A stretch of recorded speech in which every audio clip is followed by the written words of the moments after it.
welcome for everyone that's joining. We're going to be talking about cover letters today for the next 30 minutes, so please stay on. So something about a cover letter, and I just want to start off with a statistic because I think it's super interesting. But a marketing manager, I was looking at my research, and a marketing manager was saying that 65 to 75% of applicants don't actually include a cover letter if it's an option or even if it's required. And so, Lisa, did you want to kind of like briefly touch on that a little bit? Yeah, that's wrong. I mean, the statistics are right, but it's wrong not to do a cover letter.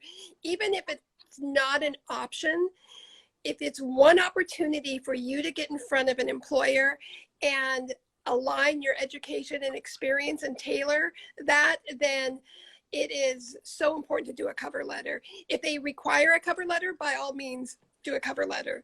There's been times where we've had applicants that we make the requirements, but they fail to meet those requirements. They're going to get skipped over because instantly I'm told by them they're not taking me serious or my job or the job. So a cover letter is a great way to introduce and kind of lay a foundation of who you are. So it's definitely important to do one, whether you're asked to or not. Okay, perfect. So let's take we had some pre-audience questions. I'm going to actually pull those up.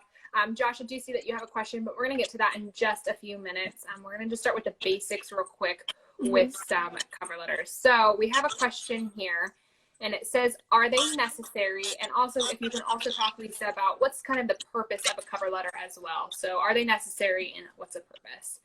Again, yes, they are necessary, because think about it. Your resume is giving, whether it's quantitative information, it's giving facts. And whether it's your accomplished statements, your education.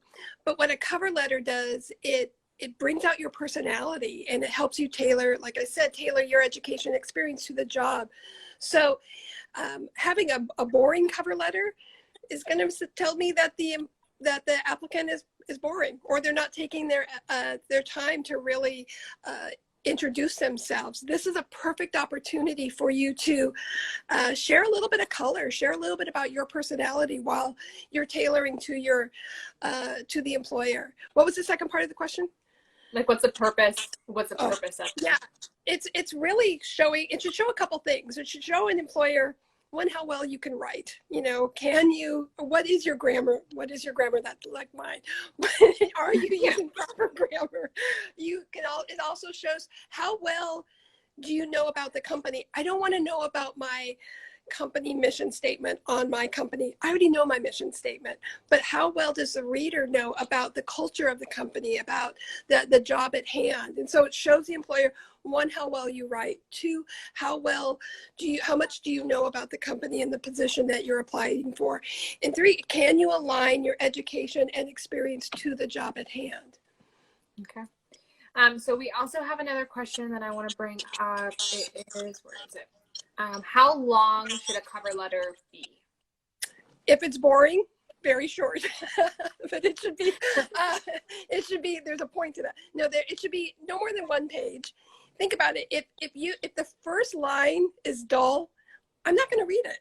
So your whole goal is to make sure that you have such strong content and grab me, whether it's a catchphrase, whether it's something about you and a memory about the company, anything that you can do to grab my attention is going to be worthwhile. So it should be 3 paragraphs. It should have an engaging opening line.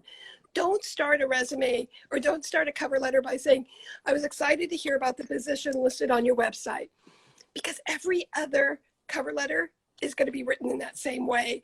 So why not grab my attention from the very start and let me want to, make me want to read the rest of it. It should have, a clear sales pitch. After all, you are selling yourself to the company. So that middle paragraph should be, again, letting them know who you are and why you're such a great candidate. And then that third paragraph is just a gracious anticipatory statement. Thank you so much. I'd love to speak further on my previous positions, or I'd love to have the opportunity to discuss this role further. So 3 paragraphs, very simple, but every word has to have a purpose. This is never a time to just do a copy and paste. Okay. All right. So what if, let's say they can't find who to address it to. So on the top, you're supposed to have like address it to someone. How, like, what do they put, or how do they find who to address it to? Well, what you don't do, don't ever say to sir or madame. No one has ever called me madame in my lifetime, and if they did, I would probably exhort them. So you want to make sure, one, if it's not even to whom it may concern, we just don't speak that way. So we want to tailor our cover letter in our own language. And so if you don't know the name of the recruiter, then you would do, dear talent acquisition team, dear hiring manager. But if there's a way you can find out, whether that's through LinkedIn, through their website, try to get the name of that employer. Perfect. Should cover letters repeat the resume? No, ever. Why? Why would you want to vomit your resume onto your cover letter? Again, we're as an employer, we have an ample amount of time, or a short amount of time to read that information. So if this is my very first impression, why should I push repeat? This is an opportunity, again, to grab my attention, that if I don't get a chance to meet you face to face, now, by just reading 3 paragraphs, I kind of get an idea of who you are, a little bit of color. I see a tad bit of your personality. Again, think about it. When I was your age, Rebecca, I could go in and introduce myself to an employer. I could go in and they can get an idea of my personality. Or again, my culture. We don't get to do that as often. And more than ever, connection is so important. So by making sure that we align our cover letter to our resume, but never repeat it. Right. No, definitely. Okay, so we're going to stop for a few audience questions. So we've been getting tons of questions in. Hey, sorry, after this. And so if you guys have any questions, you guys can either put them in the comments, or there is also a little box with a question mark, whatever works for you. So I do want to ask a few questions.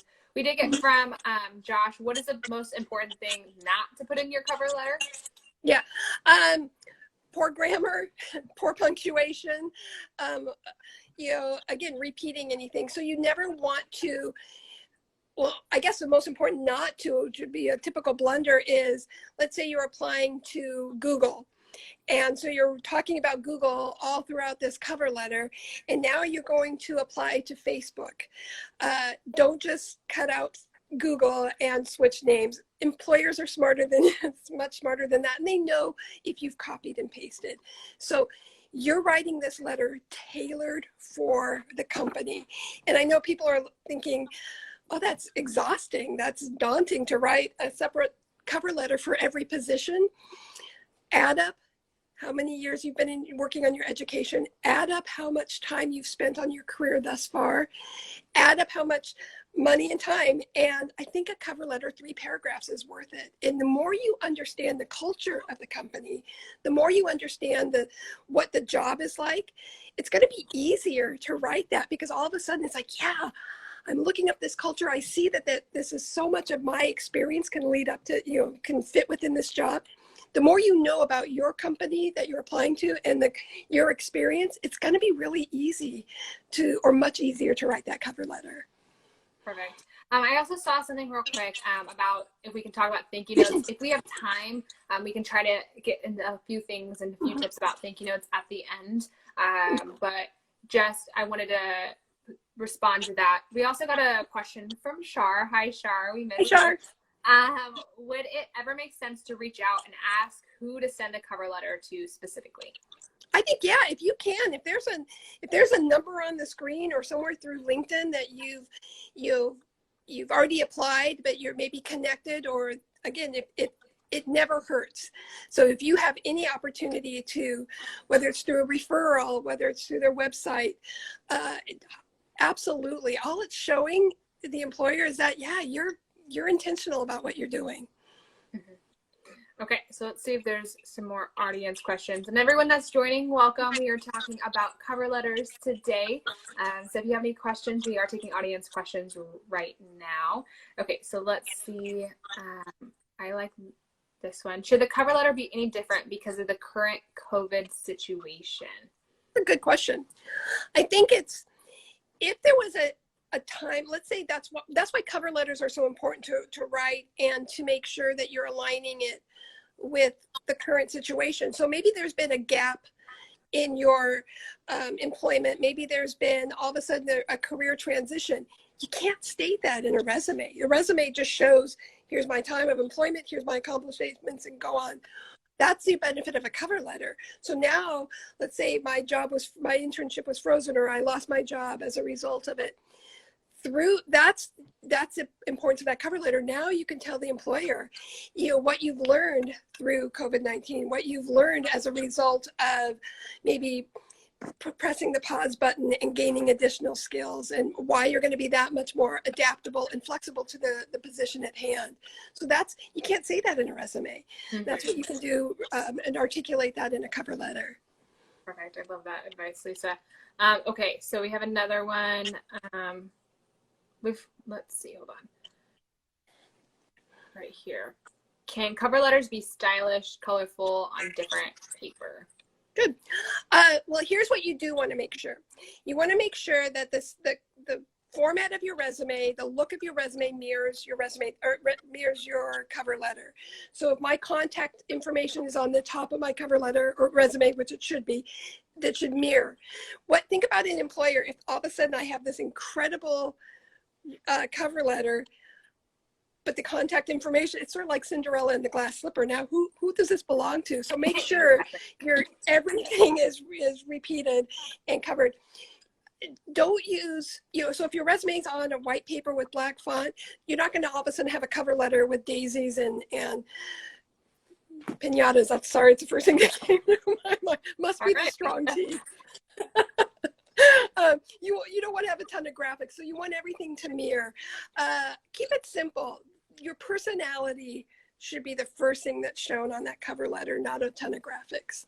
If you're going to use a template, make sure it's still clean, but it shouldn't take away from the content.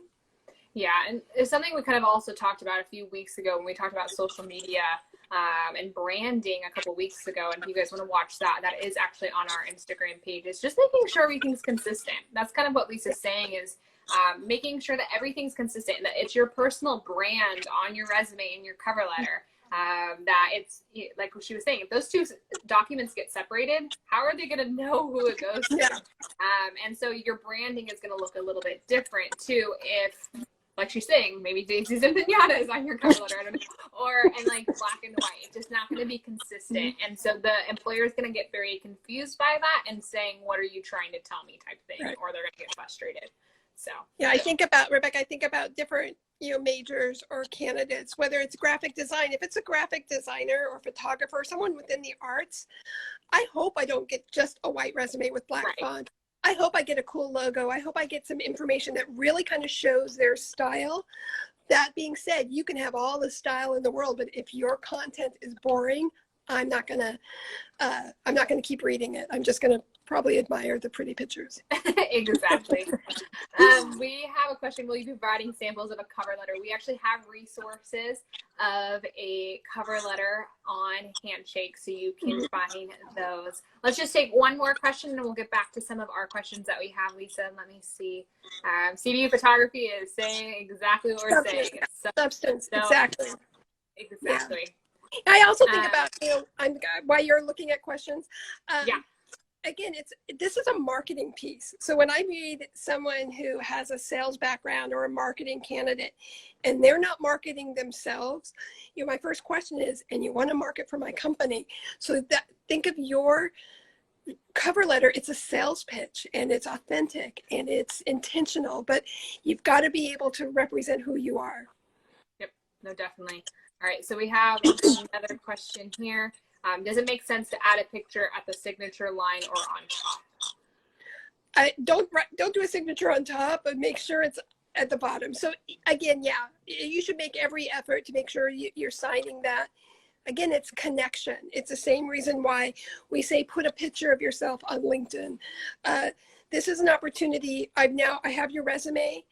I have maybe looked on LinkedIn and have got an idea of who you are and a little bit more about you. On your cover letter, even that signature is so important. One, it shows intention. It shows that you're taking this serious, and make that extra effort. Yeah, no, definitely. All right. So let's just kind of get back into some of our questions. If you guys have questions, please ask away. We'll answer a few in a little bit. But what are some tips to creating a strong cover letter, Lisa? We've kind of talked about this, but what are some tips that you have? Yeah. Again, it's that the keeping to those, the three elements of a really strong, engaging opening line. Do not say to whom it's may concern, to Sir, Madame. You should grab my attention from the very first letter, first sentence. If it's saying, I heard about this position, we already know that. So maybe you know someone from the company. Dear so-and-so, I recently had a conversation with Rebecca and, Rebecca Emery, and she told me about the experience that she's had at this company. Or maybe it's your own experience with a product from the company, or, on their website. Make the connection right away. So the most important element is grabbing my attention and making it, it's an ego boost. You're not brown nosing, but what you're doing is showing me, hey, I've taken time to really gain understanding about this position and your company. So an engaging opening line. That second paragraph is that sales pitch. You are selling yourself. You're not vomiting your resume. What you're doing is aligning your education and experience and selling your, FaceTime. Sorry, phone call just came in. The second one, then the third one is an engaging, and a very anticipatory, when you're closing an anticipatory statement. Thank you so much for this time. Mm-hmm. Okay, so you talked about possibly, or you were talking about in the very first paragraph to put in how you heard about the position. Why is it important, or why is it important to maybe bring up how you heard about it from someone? Anytime you can name drop, and name dropping is important. That's networking. We as a career center, we're always talking and emphasizing the importance of networking, the importance of kind of expanding our bandwidth and people that we work with. So if I can drop a name saying, I was recently in a conversation with the director of the career center at CBU, Mike Bishop, and he encouraged me to, through our conversation, he encouraged me. Or if you were at a career fair and you said, dear so-and-so, I recently met a recruiter, name the recruiter at a career fair. Anytime you can, break the redundancy of, I was excited to hear about this position. So you don't want to always drop a name. If you don't know someone, that's when you start capitalizing on your research and why you would be a great addition to the team. Perfect. What if an experience, what if some of the students experience, they don't feel like it aligns to the position, then what do they put in their cover letter? I think we kind of spoke on that a moment ago, but I think it's important that's why the cover letter is important, that if your resume maybe lacks experience, or maybe there is a gap, that's where the cover letter can explain that. That's where you can start. Maybe you don't have a lot of experience, or it's maybe a little bit more of a career change. This is where you can start talking about your own personal qualities and some of your hard and soft skills that would still align to that position. I think that's why the cover letter is so important, to kind of, it takes a resume to a whole nother level, vice versa. Definitely. Okay, so what are some uh-ohs that you might have seen over the years with cover letters? Boring. Again, if the first paragraph is boring, we don't have the time to look at more. Again, no one wakes up in the morning going, I'm so excited to write cover letters today. Maybe you are, and that's good for you if you are. You're a special person. But if it's boring, no wonder you don't want to write it. If it's boring, that's because it's you haven't done your research. You're not sold yourself on if you're qualified for that position. If you know you are qualified for a position that you're applying for, it's going to come out in that cover letter. Otherwise, an employer is just going to be reading words. He's going to be reading that copy and paste words that really are just kind of standard. No, it's going to be tossed. You're not going to be looked at. And so take this opportunity to, the more you know about who you are and your skills and the job at hand, it's going to be a lot more exciting to write it. You're going to be, it's I got to get my face in front of this person. I think it's also some of the other poor grammar. The biggie is, and every employer knows when someone is just copying and pasting and switching the names. So yes, it has to be intentional. It has to be authentic to the job that you're applying for. I think, again, poor grammar, missing contact information, that's huge. What a loss that would be. Poor spelling, or vague. It's like, now you've just wasted my time and a lot of your time, because no one's going to move forward on it. Yeah. I already want to tell my personal for a cover letter, because why not? You guys all want to hear it, and because I don't want you guys to make the same mistake. So a couple years ago when I was, job searching and whatnot, I was writing tons and tons of cover letters. And like Lisa's saying, they're not fun. They're daunting, and they're not fun at all. I can do resumes all day, but when I see that there's an option or they're required and there's like an area for me to put a cover letter, I look at it and I'm like, really? Do I have to? And then I think, what did the Career Center tell me when I was doing my undergraduate? And I said, okay, I have to write that cover letter. But what happened is I do a lot of things in Illustrator with my cover letter or my applications. And so I had changed everything. I changed the middle paragraph. I changed my research. I did everything that I did, but I had to keep it in like a certain template. Well, I, didn't write for, I think it was like Disney, okay? I wrote the cover letter for Disney, did it, then it was on to the new one. It was Lionsgate. So I changed everything that I needed to change, wrote it towards that.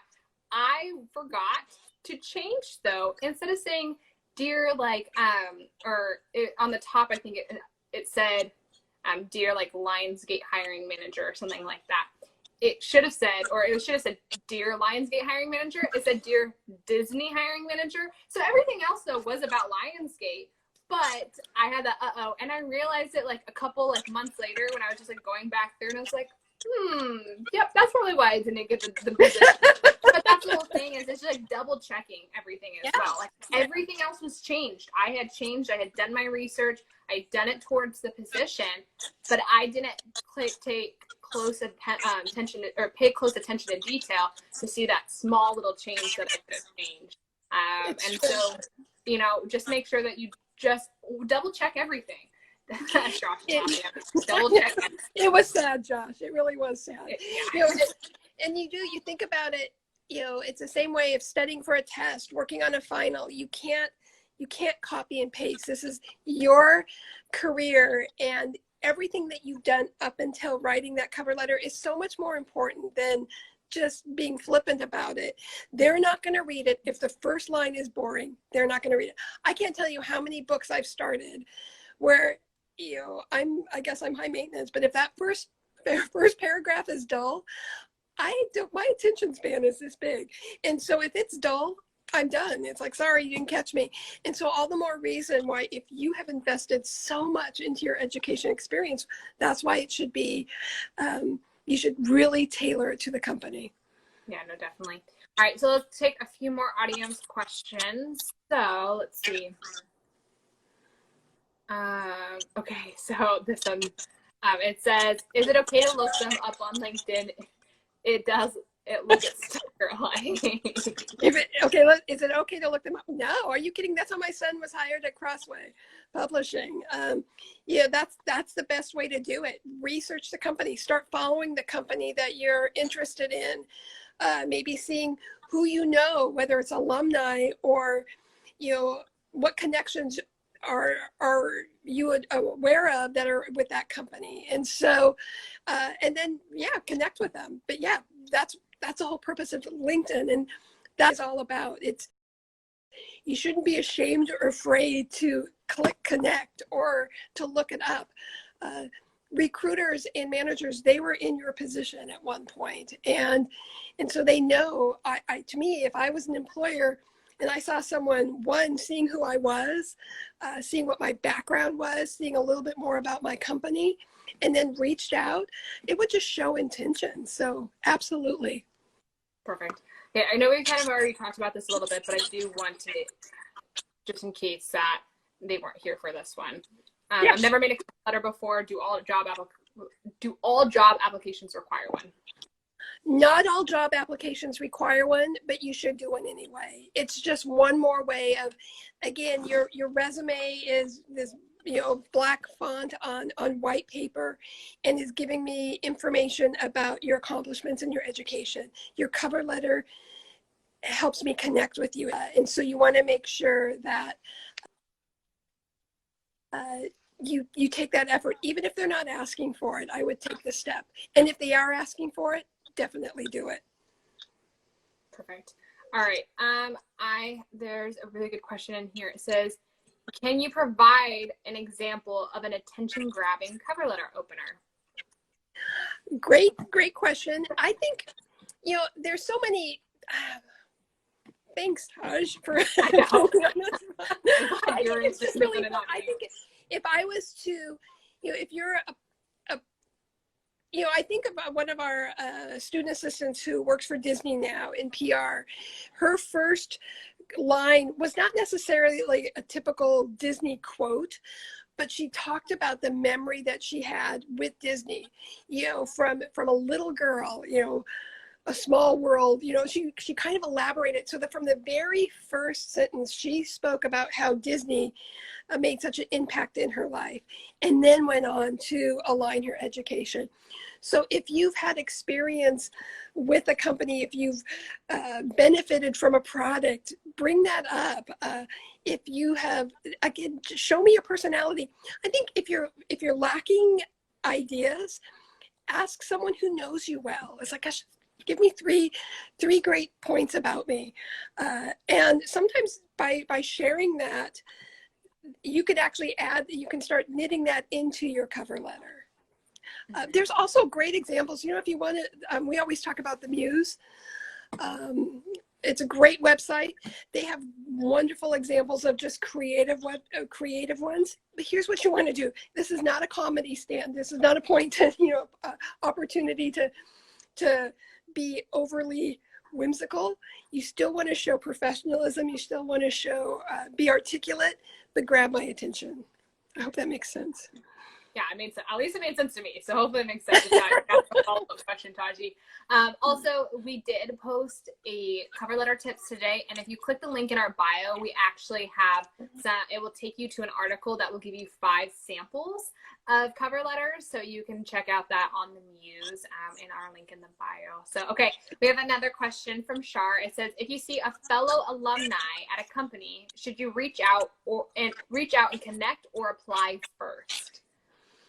I would if you've already applied, then all of a sudden you're seeing them on LinkedIn. So I think it goes either way.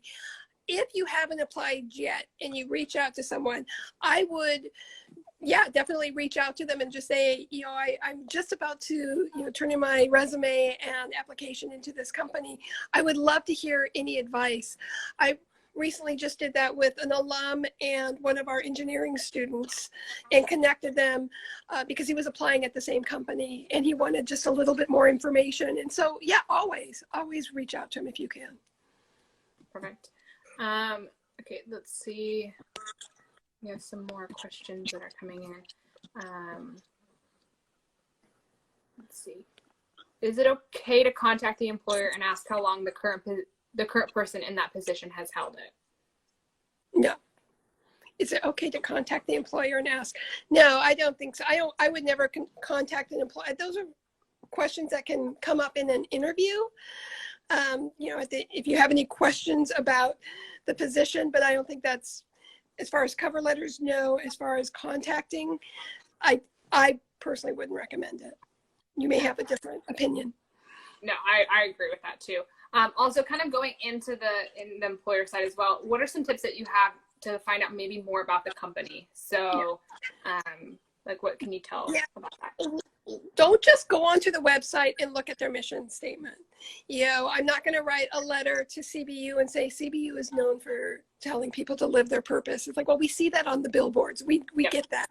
So you want to make sure that you're looking up a little bit more information about the company. We had a career counselor apply to our career office a while back, and the research that she had done on our career center, it's like she knew more about our career center than we did. And so it was so important when she was talking about, what we do and how it aligned to what she wanted to do within her field, it just made so much sense. So you don't want to just go onto the website, look at the job, and try to align that cover letter in that way. What you want to do is dig a little bit deeper, look at the company culture, ask yourself, my position, my education, my experience, does it work with this? And so that way you're going to be able to knit it together a little bit better. I think it's also important to, look at if they work on projects, if they have different, whatever, if it's an engineering company, I'd want to know about the projects that they're working on. If it's a company that needs marketing, look at the other products that they need marketing, have substance other than their mission statement. An employer knows.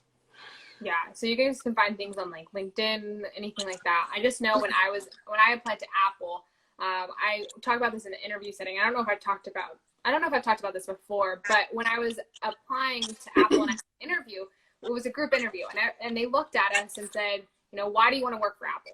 You know what everyone else said? Oh, because it's innovative and this and that, and I've grown up with it.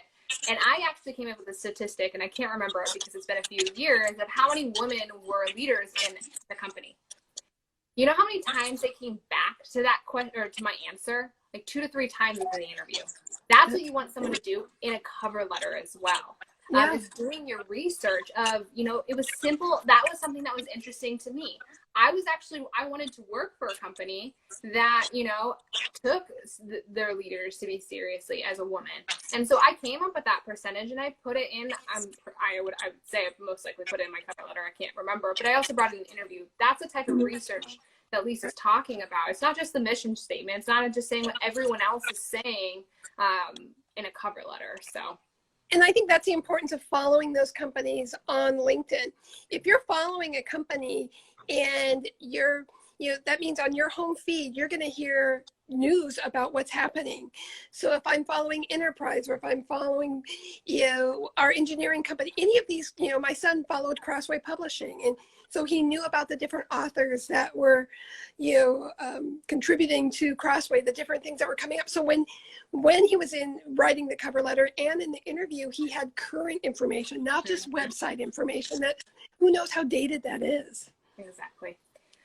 Okay, so we've been getting other questions besides cover letters, so we will get to those in just a few minutes because we're almost done with some of our questions. But if you guys have any questions, you can put it in the comment section below, or there's also a little question mark down below with squares. You can ask your questions in there.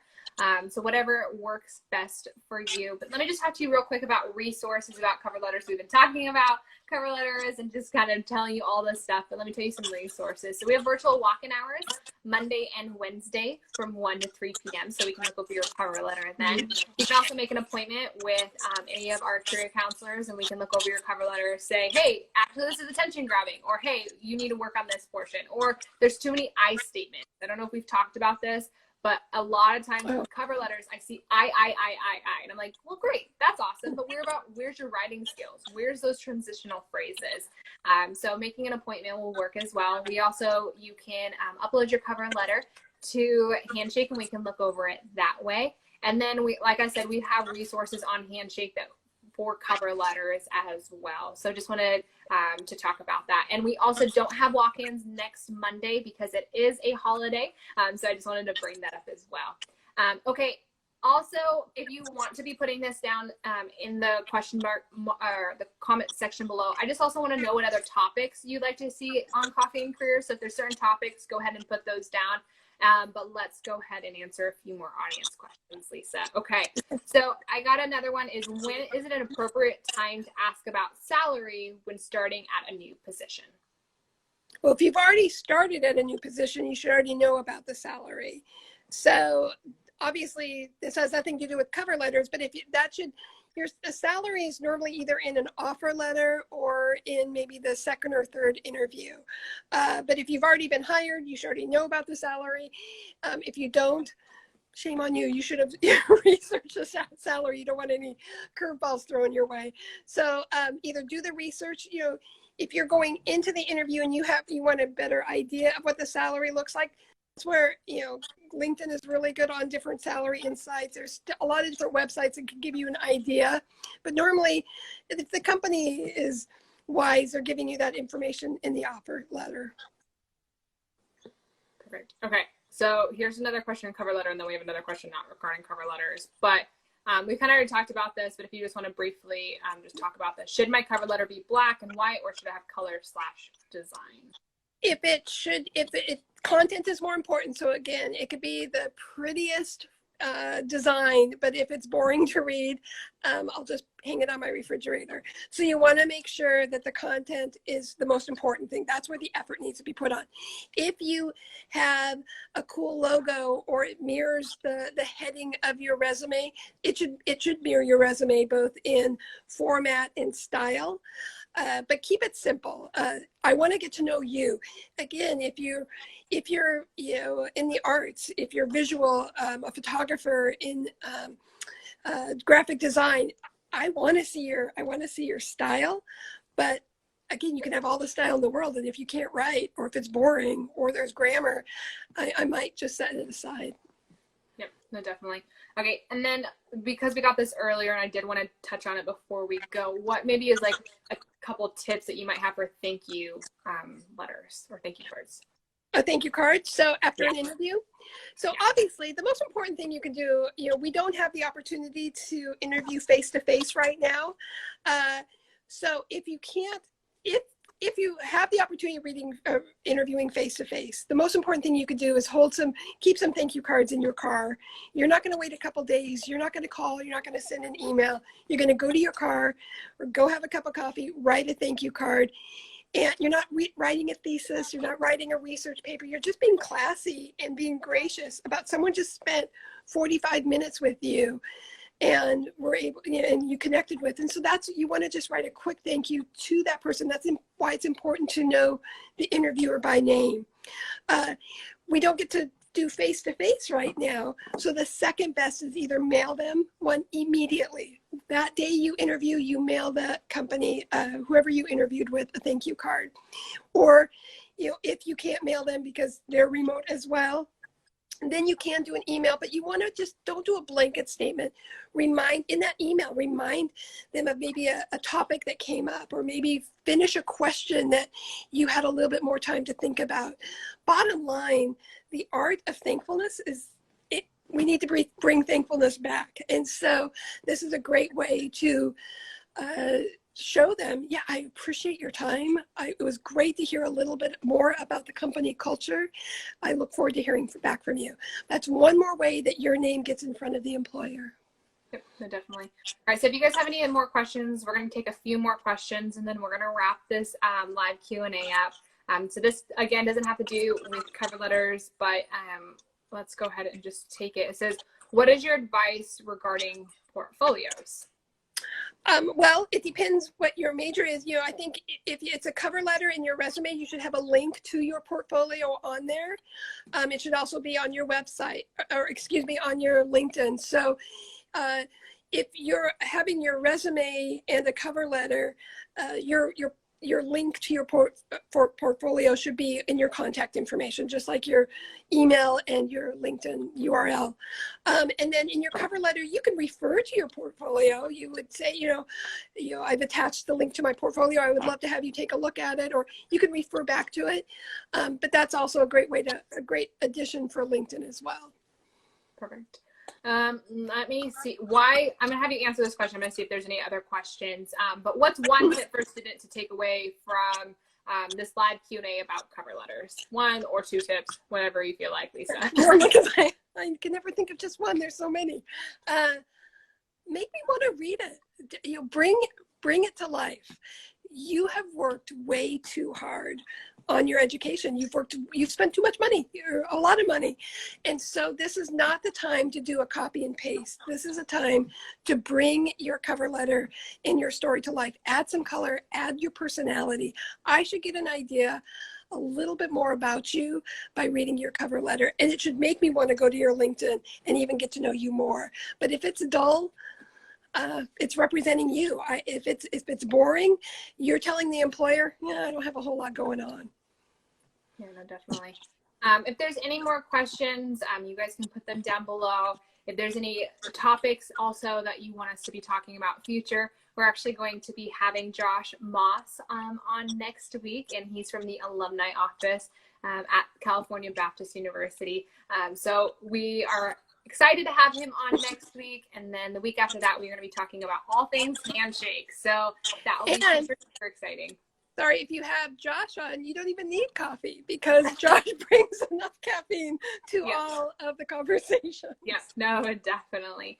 So it doesn't look like we have any more questions, but if you guys have any questions later on, or if you want to make an appointment, go ahead and do that. Thank you so much, Lisa, as always, for coming on, giving us your expertise on cover letters and everything else that people ask. So thank you so much, Lisa. You're welcome, you guys. Let us know if you need help. Yep. All right. Have a great rest of your day, everyone. Thank you.